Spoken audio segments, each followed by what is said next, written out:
Good afternoon on this beautiful April day.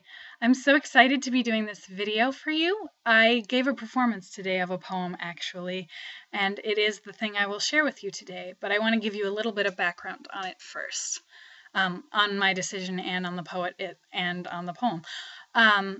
I had a thing for my fraternity today. I'm part of Alpha Psi Omega, the theater fraternity, and we do performances for special occasions. And I decided to do a poem because I love to do dramatic readings and I love to share beautiful works of words with people.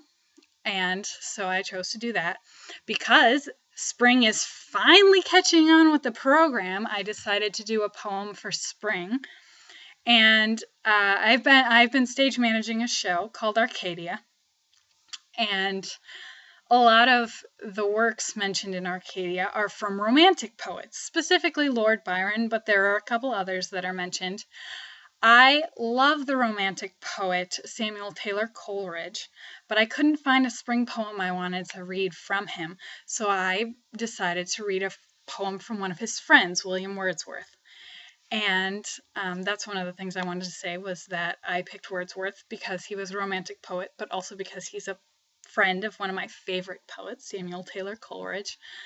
Coleridge writes very long works, though, so I needed a short work to present today, and I wanted one about spring. This poem is a beautiful poem about spring, but it's also a beautiful poem about our responsibility to the world. You'll see when I read it. I just hope you enjoy. It's a nice way to start the day, or start the afternoon, or just be.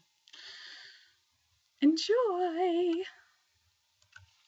Lines written in early spring by William Wordsworth. I heard 1,000 blended notes while in a grove I sat reclined, in that sweet mood when pleasant thoughts bring sad thoughts to the mind. To her fair works did nature link the human soul that through me ran, and much it grieved my heart to think what man has made of man.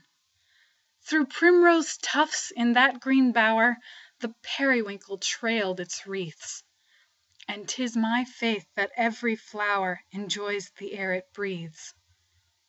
The birds around me hopped and played, their thoughts I cannot measure, but the least motion which they made, it seemed a thrill of pleasure. The budding twigs spread out their fan to catch the breezy air, and I must think, do all I can, that there was pleasure there.